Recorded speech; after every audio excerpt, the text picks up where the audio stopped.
Nakakakita rin ba kayo ng mga gantong math problem sa newsfeed nyo? Tapos hindi nyo makita sa comment section kung ano ba yung tamang sagot? Tara, pag-usapan natin yan.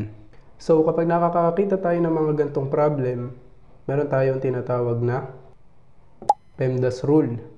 So ano yung PEMDAS rule? Ang PEMDAS is nakakatulong para malaman natin kung anong operation yung uunahin natin.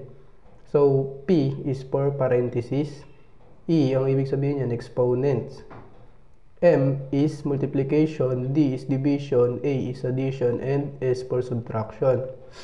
So, sabi dyan, multiplication, since wala namang parenthesis and exponents tayo nakikita, unahin natin yung multiplication and division.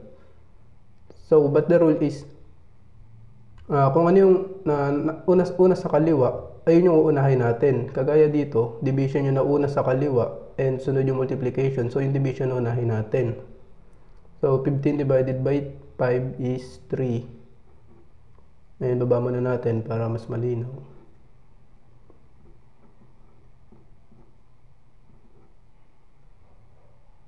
Mali. So, ayan lang. And next naman is yung multiplication. So, 3 times 3 is 9. Baba natin yung 45 is 9.